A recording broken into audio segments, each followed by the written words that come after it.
बस जी स्कूल जाईदा सी यार दोस्त बन गए सी, कोल बेहीदा सी दर्जियां दी दुकान ते। स्कूल भी जाईदा सी, एक बजे छुट्टी करके एहदे कोल आईदा सी। यार दोस्त ही भरा बंदी ने उन्हें सानू काम दसता है, अल्लाह दा शुक्र है, अलहमदुलिल्लाह अपनी दुकान करके बैठे ही हैं। मैनू भी हाइट नहीं दी रब ने, पर हल मेहनत की अपना, अज रब ने वेखो एडा मतलब मोहताजी किसी ਦੀ ਵੀ ਨਹੀਂ जी रब ने अज एडा सोहना निजाम देता है। ਤੇ ਲੋਕ ਤੁਸੀਂ ਬਾਹਰ ਜਾਂਦੇ ਹੋ, ਲੋਕ ਤੁਹਾਨੂੰ ਛੇੜਦੇ ਵੀ ਹੋਣਗੇ, ਕੋਈ ਗੱਲ ਕਰਦੇ ਛੇੜਦੇ ਨੇ, ਬਸ ਅਸੀਂ ਇੱਧਰੋਂ ਸੁਣ ਕੇ ਇੱਧਰੋਂ ਕੱਢ ਦੀ। ਕੰਮ ਸਿੱਖਣ ਤੋਂ ਪਹਿਲੇ ਕੋਈ ਛੇੜਦਾ ਸੀ, ਕੋਈ ਪੁੱਠਾ ਨਾਂ ਲੈਂਦਾ ਸੀ, ਦੁੱਖ ਲੱਗਦਾ ਸੀ। ਫਿਰ ਹੁਣ ਅੱਲਾ ਦਾ ਸ਼ੁਕਰ ਹੈ, ਜਦੋਂ ਦਾ ਕੰਮ ਸਿੱਖਿਆ ਹਰ ਬੰਦਾ ਇੱਜ਼ਤ ਕਰਦਾ ਹੈ। ਸ਼ਾਦੀशुदी ਕੀਤੀ ਕਿ ਹਲੀ ਨਹੀਂ ਕੀਤੀ? ਹੋਈ ਸੀ ਪਹਿਲੇ, ਗੱਲ ਟੁੱਟ ਗਈ, ਉਸ ਤੋਂ ਬਾਅਦ ਦਿਲ ਹੀ ਆਪਣਾ ਖਟਾ ਹੋ ਗਿਆ। ਨਾ ਅਸੀਂ ਬਸ ਜੀ ਹਾਈਟ ਛੋਟੀ ਅਸੀਂ ਨਹੀਂ ਦੇ ਸਕਦੇ ਜੀ। ਤੇ ਕੁੜੀ ਦੀ ਹਾਈਟ ਕਿੰਨੀ ਹੈ? ਕੁੜੀ ਦੀ ਹਾਈਟ ਵੱਡੀ ਹੈ। ਅੱਛਾ ਸਾਹਿਲ ਭਾਈ, ਇੱਥੇ ਤੁਹਾਡੇ ਕੋਲ ਤਾਂ ਅਕਸਰ ਕੁੜੀਆਂ ਛੁੜੀਆਂ ਵੀ ਆਉਂਦੀਆਂ ਹੋਣਗੀਆਂ ਦੁਕਾਨ ਤੇ। ਹਾਂਜੀ ਹਾਂਜੀ, ਆਈ ਦੁਕਾਨ ਦੇ ਸੂਟ ਦਿੱਤਾ, ਬਸ ਉੱਥੇ ਹੀ ਗੱਲਬਾਤ ਉਹਦੇ ਨਾਲ ਥੋੜੀ ਛਿੜੀ ਹੈ, ਆਪੀ ਉਹਨੇ ਨੰਬਰ ਦਿੱਤਾ ਹੈ। ਤੁਹਾਨੂੰ ਪਤਾ ਹੈ ਤੁਹਾਡੀ ਹਾਈਟ ਦੇ ਬਾਰੇ? ਹਾਂਜੀ ਸਭ ਕੁਝ ਪਤਾ ਹੈ, ਸਿਰਫ ਬਾਬਾ ਜੀ ਹੁਣ ਵੇਖੋ ਨਾ, ਹੁਨਰ ਸਿੱਖ ਗਏ, ਹੁਣ ਟੈਨਸ਼ਨ नहीं है किसी शायद, ਹੁਣ हर शय आपी चल के आंदी साडे को। अस्सलाम वालेकुम, मैं हूं सैयद साइम अली और आप देख रहे हैं लीडर टीवी। आज मैं जो स्टोरी लेकर आपकी खिदमत में हाजिर हुआ हूं, ये एक मोटिवेशन है हम सब के लिए। आइए हम बात करेंगे उनसे, उसके बाद आपको पता चलना है। एक सरप्राइज़ है, मोटिवेशन भी एक बड़ा खूबसूरत तरीके से सरप्राइज़ इस पर हम दे रहे हैं। एक शॉप है टेलर की, उसके अंदर एक दोस्त है हमारा। अस्सलाम वालेकुम, कैसे हैं आप? ठीक है? ठीक है, शुक्र है अल्लाह। बाहर आएंगे आप? आ जाएंगे। अच्छा, नाम क्या आपका? साहिल। साहिल भाई, कैसी तबीयत है? ठीक है, खैरियत से? शुक्र है अल्लाह का, आप सुनाएं। शुक्र अल्लाह का। अच्छा साहिल भाई, मैं बड़े दूर से आया हूँ आपका इंटरव्यू लेने के लिए। मुझे ये बताएं कि कैसी ज़िंदगी गुजर रही है आपकी? बहुत अच्छी गुजरी अल्हम्दुलिल्लाह। साहिल भाई, मुझे ये बताएं कि जो हमारी ज़िंदगी गुजर रही होती है, एक नॉर्मल हाइट होती है, आपको क्या लगता है एक नॉर्मल इंसान और एक जिसकी हाइट कम रह जाए, क्या फ़र्क क्या नज़र आता है आपको? कोई फ़र्क नहीं, काम सिर्फ काम का फ़र्क होता है और कोई बात नहीं। अच्छा मैं होन मसला कोई शय नहीं उतारी जाती, ये काम। अच्छा मैं होन पंजाबी बोल रहे हो, तुसी उर्दू बोलने लग गए हो हैं? बस जी। अच्छा साहिल भाई, मतलब एक नॉर्मल जिंदगी होंदी है ना, ਅਸੀਂ ਗੱਡੀ ਚਲਾਉਂਦੇ ਆ, ਬਾਈਕ ਚਲਾਉਂਦੇ ਆ, ਤਾਂ ਤੁਸੀਂ ਵੀ ਇਹ ਚੀਜ਼ਾਂ ਕਰ ਲੈਂਦੇ ਹੋ? नहीं मैं नहीं ना होंदी, ਕਿਉਂ? नहीं चलाई जाती, पैर नहीं लगते। ਪੈਰ ਨਹੀਂ ਲੱਗਦੇ? ਤੇ ਸਾਹਿਲ ਭਾਈ, ਆਪਣੀ ਜ਼ਿੰਦਗੀ ਦੇ ਬਾਰੇ ਵਿੱਚ ਦੱਸੋ, ਕੀ ਕਰਦੇ ਹੋ, ਜ਼ਿੰਦਗੀ ਕਿਸ ਤਰ੍ਹਾਂ ਗੁਜ਼ਰ ਰਹੀ ਹੈ? बस जी स्कूल जाईदा सी, ते एक यार दोस्त बन गए सी, कोल बेहीदा सी दर्जियां दी दुकान ते। हौली हौली कम्म करदे रहीदा, स्कूल भी जाईदा सी, एक बजे छुट्टी करके एहदे कोल आईदा सी, ਉਹਦੇ ਕੋਲ ਬਹਿ ਬੂ ਕੰਮ ਵੇਖ ਲਈਦਾ, ਸਿੱਖ ਲਈਦਾ ਸੀ ਹੌਲੀ ਹੌਲੀ।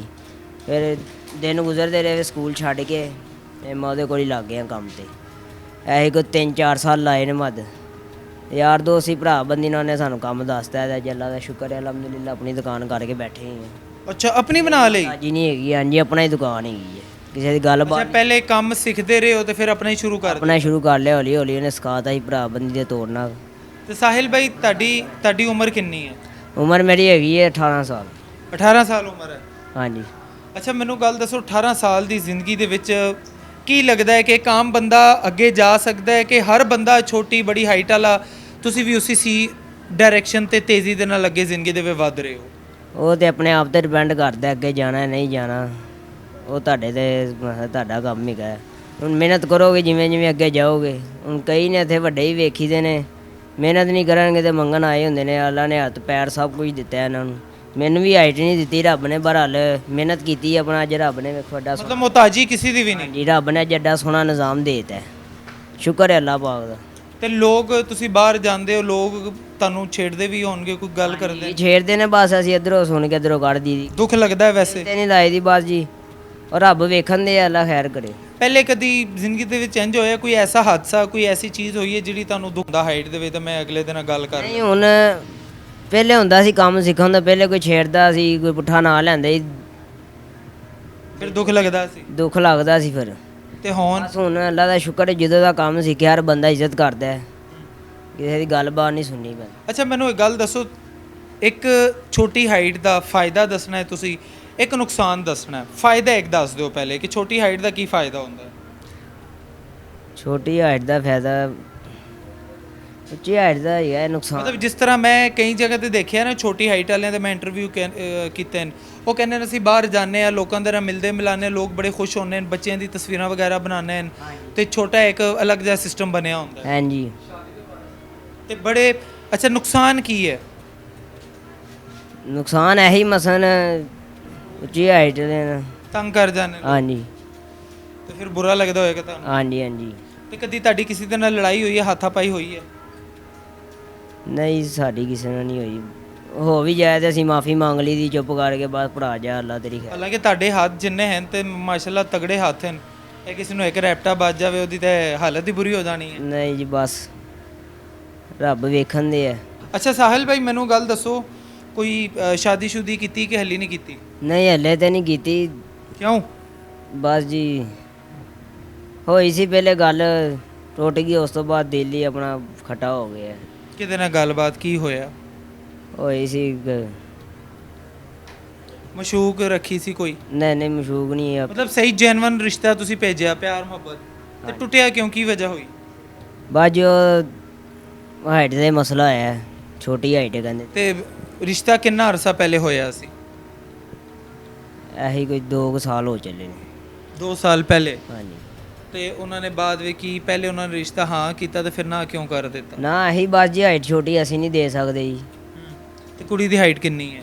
ਕੁੜੀ ਦੀ ਹਾਈਟ ਵੱਡੀ ਹੈ। ਵੱਡੀ ਸੀ? ਹਾਂਜੀ। ਤੇ ਕੋਈ ਤੁਹਾਡੀ 2 ਸਾਲ ਦੇ ਵਿੱਚ ਆਪਸ ਵਿੱਚ ਗੱਪਸ਼ਪ ਹੁੰਦੀ ਰਹੀ, ਕੋਈ ਪਿਆਰ ਮੁਹੱਬਤ ਵਾਲੀਆਂ ਗੱਲਾਂ ਹੋਈਆਂ? ਹੋਈਆਂ ਸੀ, ਬਸ ਜਦੋਂ ਗੱਲ ਰਿਸ਼ਤੇ ਦੀ ਆਈ ਉਦੋਂ ਨਹੀਂ ਮੰਨੀ, ਕੁੜੀ ਨੇ ਵੀ ਨਹੀਂ ਆ ਕੀਤੀ। ਤੇ ਸਾਹਿਲ ਭਾਈ, ਮੈਂ ਤਾਂ ਸੁਣਿਆ ਸੀ ਪਿਆਰ ਜਿਹੜਾ ਹੈ ਉਹ ਇਹ ਚੀਜ਼ਾਂ ਨਹੀਂ ਦੇਖਦਾ, ਸ਼ਕਲ ਸੂਰਤ ਰੰਗ ਇਹ ਚੀਜ਼ਾਂ ਨਹੀਂ ਦੇਖਦਾ, ਤੇ ਤੁਹਾਡੇ ਨਾਲ ਕਿਉਂ ਕੀਤਾ ਉਹਨੇ? ਬਸ ਜੀ ਕੋਈ ਹੋਰ ਲੱਭ ਲਿਆ ਹੈਗਾ ਨੇ, ਹੋਰ ਕੀ ਹੋਣਾ। ਮਤਲਬ ਕਿ ਤੁਸੀਂ ਕਹਿੰਦੇ ਹੋ ਉਹਨੇ ਇਹ ਚੀਜ਼ ਹਾਈਟ ਨੂੰ ਮੈਂਸ਼ਨ ਕੀਤਾ ਹੈ ਕਿ ਇਹ ਛੋਟੀ ਹੈ? ਹਾਂਜੀ ਇਹੀ ਸ਼ਾਇਦ ਫਿਰ ਤੁਹਾਨੂੰ ਦੁੱਖ ਲੱਗਿਆ? ਦੁੱਖ ਲੱਗਾ ਬਸ, ਹੁਣ ਉਸ ਤੋਂ ਬਾਅਦ ਅਸੀਂ ਕਹਿ ਦਾਂ ਤੁਸੀਂ ਉਹਨੂੰ ਸਮਝਾਉਣ ਦੀ ਕੋਸ਼ਿਸ਼ ਨਹੀਂ ਕੀਤੀ ਕਿ ਯਾਰ ਇਹ ਅੱਲਾ ਦੀ ਤਰਫੋਂ ਮੈਂ ਥੋੜੀ ਕੀਤਾ? ਕਿਹਾ ਨੂੰ ਰੱਬ ਦਾ ਹੀ ਨਿਜ਼ਾਮ ਹੈ, ਹੁਣ ਅੱਲਾ ਜੋ ਕਰਦਾ ਬਿਹਤਰ ਕਰਦਾ ਹੈ, ਬੰਦਾ ਕੀ ਕਰ ਸਕਦਾ। ਤੇ ਸਾਹਿਲ ਭਾਈ, ਅੰਮੀ ਅੱਬੂ ਭੈਣ ਭਰਾ ਸਾਰੇ ਹਨ ਘਰ ਦੇ ਵਿੱਚ? ਹਾਂਜੀ ਅਲਹਮਦੁਲਿਲਾ ਸਾਰੇ ਹੀ ਨੇ। ਤੇ ਹੋਰ ਘਰ ਦੇ ਵਿੱਚ ਕਿਸੇ ਦੀ ਹਾਈਟ ਛੋਟੀ? ਹਾਂਜੀ ਛੋਟੀ ਭੈਣ ਹੈਗੀ ਇੱਕ, ਛੋਟੀ ਭੈਣ, ਉਹਨਾਂ ਦੀ ਕਿੰਨੀ ਹੈ? ਉਹ ਵੀ ਹੈਗੀ ਗਈ 14-15 ਸਾਲ ਦੀ ਹੈਗੀ। ਤੇ ਉਹਨਾਂ ਦੀ ਕਿੰਨੀ ਹੈ? ਤੁਹਾਡੇ ਤੋਂ ਵੀ ਛੋਟੀ, ਤੁਹਾਡੇ ਇੰਨੀ ਹੈ? ਨਹੀਂ ਮੇਰੇ ਜਿੱਡੀ। ਤੇ ਤੁਹਾਡੇ ਮਾਪਿਓ ਜਿਹੜੇ ਹਨ ਉਹਨਾਂ ਦੀ ਹਾਈਟ ਕਿਸੇ ਦੀ ਛੋਟੀ, ਉਹ ਠੀਕ ਹੈ? ਸਭ ਠੀਕ ਤੇ ਨੇ। ਫਿਰ ਕੀ ਡਾਕਟਰਾਂ ਨੂੰ ਚੈੱਕ ਚੁੱਕ ਕਰਾਇਆ, ਕੀ ਵਜ੍ਹਾ ਹੋਈ? ਬਸ ਜੀ ਉਹ ਮਾਲਕ ਦੀ ਦੇਣ ਹੈ, ਜੋ ਚਾਹੇ ਕਰ ਸਕਦਾ ਹੈ। ਅੱਛਾ ਸਾਹਿਲ ਭਾਈ, ਥੋੜਾ ਕੰਮ ਦੇ ਬਾਰੇ ਵਿੱਚ ਦੱਸੋ, ਕਿਸ ਤਰ੍ਹਾਂ ਕੰਮ ਸ਼ਾਮ ਕਰਦੇ ਹੋ, ਕੀ ਤੁਹਾਡਾ, ਕਿਉਂਕਿ ਇਹ ਟੇਬਲ ਮੈਂ ਦੇਖ ਰਿਹਾ ਤੁਹਾਡੇ ਇੱਥੇ ਆ ਰਿਹਾ, ਕਿਸ ਤਰ੍ਹਾਂ ਮੈਨੇਜ ਕਰਦੇ ਹੋ ਕੰਮ ਨੂੰ? ਨਹੀਂ ਕਰ ਲਈਦਾ, ਪੀੜਾ ਰੱਖਿਆ ਇੱਕ ਉੱਤੇ ਖਲੋ ਘੜੀ ਦਾ। ਅੱਛਾ, ਪੀੜੀ ਦੇ ਉੱਤੇ ਦੱਸੋ ਜ਼ਰਾ, ਸਾਨੂੰ ਤਰੀਕਾ ਦੱਸ ਦਿਓ, ਕਿਉਂਕਿ ਮੈਂ ਦੇਖ ਰਿਹਾ ਨਾ ਟੇਬਲ ਦੇ ਬਰਾਬਰ ਤੁਹਾਡੀ ਹਾਈਟ ਜਾ ਰਹੀ ਹੈ, ਤੇ ਇਹਦਾ ਕੀ ਤੁਸੀਂ ਨਿਜ਼ਾਮ ਮੁਤਬਾਦਰ ਰੱਖਿਆ ਹੋਇਆ? ਓਏ ਸ਼ਾਬਾਸ਼, ਇਹ ਤੇ ਤੁਹਾਡੀ ਹਾਈਟ ਮੇਰੇ ਬਰਾਬਰ ਹੋ ਗਈ। ਹਾਂਜੀ ਬਸ ਜੀ ਇੰਝ ਹੀ ਕਰ ਲਈਦਾ ਸਾਰਾ ਕੰਮ। ਅੱਛਾ, ਮਤਲਬ ਕਿ ਇਹ ਥੱਲੇ ਰੱਖ ਕੇ ਬਰਾਬਰ ਹੋ ਜਾਂਦਾ। ਮੈਂ ਤਾਂ ਪਰੇਸ਼ਾਨ ਹੋ ਗਿਆ, ਮੈਂ ਕਿਹਾ ਸਾਹਿਲ ਭਾਈ ਦੀ ਹਾਈਟ ਇੰਨੀ ਹੈ ਤੇ ਉਹ। ਅੱਛਾ ਸਾਹਿਲ ਭਾਈ, ਇੱਥੇ ਤੁਹਾਡੇ ਕੋਲ ਤਾਂ ਅਕਸਰ ਕੁੜੀਆਂ ਛੁੜੀਆਂ ਵੀ ਆਉਂਦੀਆਂ ਹੋਣਗੀਆਂ ਦੁਕਾਨ ਤੇ? ਹਾਂਜੀ ਹਾਂਜੀ। ਤੇ ਕੋਈ ਪਸੰਦ ਆਈ ਉਸ ਤੋਂ ਬਾਅਦ ਕਿ ਨਹੀਂ? ਉਸ ਤੋਂ ਬਾਅਦ ਆਈ। ਕੀ ਗੱਲਬਾਤ ਹੋਈ? ਸ਼ਰਮਾਂਦੇ ਕਿਉਂ? ਖੁੱਲ ਕੇ ਦੱਸਿਆ ਕਰੋ, ਇਹ ਦੁਨੀਆ ਵੀ ਸਾਡੀ ਆਪਣੀ ਹੈ, ਸਾਡੇ ਸਾਰੇ ਆਪਣੇ ਦੇਖਣ ਵਾਲੇ। ਹਾਂਜੀ ਇਹਨਾਂ ਨੂੰ ਪਤਾ ਲੱਗੇ ਕਿ ਦੇਖੋ ਇੱਕ ਛੋਟੀ ਹਾਈਟ ਵਾਲਾ ਸਾਡਾ ਕੋਈ ਭਰਾ ਹੁੰਦਾ ਹੈ, ਉਹਦੀ ਜ਼ਿੰਦਗੀ ਦੇ ਵਿੱਚ ਕੀ ਮੁਸ਼ਕਲਾਤਾਂ ਹੁੰਦੀਆਂ ਨੇ, ਅਸੀਂ ਇਹ ਸਿਰਫ ਜਾਣਨਾ ਚਾਹ ਰਹੇ ਹਾਂ। ਤੇ ਉਹਦੇ ਨਾਲ ਕੀ ਗੱਲਬਾਤ ਕੀਤੀ ਫਿਰ? ਉਹਦੇ ਨਾਲ ਗੱਲਬਾਤ ਕੋਈ ਨਹੀਂ ਹੋਈ, ਬਸਲਨ ਆਈ ਦੁਕਾਨ ਤੇ ਸੂਟ ਦਿੱਤਾ, ਬਸ ਉੱਥੇ ਹੀ ਗੱਲਬਾਤ ਉਹਦੇ ਨਾਲ ਥੋੜੀ ਛਿੜੀ ਹੈ, ਆਪੀ ਉਹਨੇ ਨੰਬਰ ਦਿੱਤਾ ਹੈ। ਤੁਹਾਨੂੰ ਪਤਾ ਹੈ ਤੁਹਾਡੀ ਹਾਈਟ ਦੇ ਬਾਰੇ? ਹਾਂਜੀ ਸਭ ਕੁਝ ਪਤਾ ਹੈ, ਸਿਰਫ ਬਾਬਾ ਜੀ ਹੁਣ ਵੇਖੋ ਨਾ, ਹੁਨਰ ਸਿੱਖ ਗਏ, ਹੁਣ ਟੈਨਸ਼ਨ ਨਹੀਂ ਹੈਗੀ ਕਿਸੇ ਸ਼ੈ ਦੀ, ਹੁਣ ਹਰ ਸ਼ੈ ਆਪੀ ਚੱਲ ਕੇ ਆਂਦੀ ਸਾਡੇ ਕੋਲ। ਹੁਣ ਮਤਲਬ ਸਹੀ ਹੋ ਗਿਆ? ਹਾਂਜੀ ਓਕੇ ਨਿਜ਼ਾਮ ਹੁਣ ਸਾਰਾ ਕੁਝ। ਮਤਲਬ ਮਹੀਨੇ ਦਾ ਕਿੰਨੀ ਕਮਾਈ ਹੋ ਜਾਂਦੀ ਹੈ ਅੰਦਾਜ਼ਾ? ਅਲਹਮਦੁਲਿਲਾ ਸੋਹਣੀ ਹੋ ਜਾਂਦੀ ਮਾਸ਼ਾਅੱਲਾ। ਮਤਲਬ ਇਹ ਬਾਹਰ ਜਿਹੜੇ ਲੋਕ ਨੌਕਰੀ ਕਰਦੇ ਨੇ ਉਸ ਤੋਂ ਬਿਹਤਰ ਹੈ? ਉਸ ਤੋਂ ਬਿਹਤਰ ਕਮਾਈ ਦੀ, ਅੱਲਾ ਦਾ ਸ਼ੁਕਰ ਹੈ। ਤੇ ਹੋਰ ਕੀ ਰੱਖਿਆ ਦੁਕਾਨ ਦੇ ਵਿੱਚ? ਨਲਕੀਆਂ ਲੈਸਾਂ ਵਗੈਰਾ ਵੀ ਰੱਖੀਆਂ ਨੇ? ਨਹੀਂ ਬਸ ਨਲਕੀਆਂ। ਮਸ਼ੀਨ ਕਿਸ ਚੀਜ਼ ਦੀ ਇੱਥੇ ਲੱਗੀ ਹੋਈ? ਐਸੇ ਸਾਰੀਆਂ ਸਿਲਾਈ ਮਸ਼ੀਨਾਂ ਹੀ ਨੇ। ਸਿਲਾਈ ਮਸ਼ੀਨ? ਤੇ ਸਾਡੇ ਦੇਖਣ ਵਾਲਿਆਂ ਨੂੰ ਕੋਈ ਪੈਗਾਮ ਦਿਓ ਜਿਹੜੇ ਲੋਕ ਤੰਗ ਵਗੈਰਾ ਕਰਦੇ ਨੇ ਜਾਂ ਕੋਈ ਚੀਜ਼ ਮੰਗਣ ਨਾ ਮਸਾ ਹੋ ਸਹੀ, ਮਿਹਨਤ ਮਜ਼ਦੂਰੀ ਕਰਨ, ਅੱਲਾ ਦੇ ਹੁਕਮ ਨਾਲ ਵੇਖੋ ਨਾ, ਇੰਜ ਦਾ ਸਿਲਾ ਤੁਹਾਨੂੰ ਵੀ ਮਿਲ ਜਾਏਗਾ, ਦੁਆ ਕਰਨੇ ਅਸੀਂ ਭਾई। अच्छा दोस्तों, जज्बा होना चाहिए। मेहनत करने वाले मेहनत कर जाते हैं, बहाने बनाने वाले बिल्कुल सेहतमंद होने के बावजूद आप देखें लाहौर के अंदर जवान और ख़ूबसूरत लड़के मांग रहे होते हैं, और जिसने मेहनत करनी है उसने ये बहाना नहीं लगाना मेरी हाइट छोटी है, मेरे हाथ में कोई मसला है, मेरे पाँव में कोई मसला है। उसने अपनी मेहनत जारी रखनी है। जिन्होंने अपनी रोज़ी रोटी कमानी है वो किसी भी सूरत में कमा सकते हैं। अपने मेज़बान को इजाज़त दीजिए। देखते रहिए लीडर टीवी। अल्लाह हाफिज़।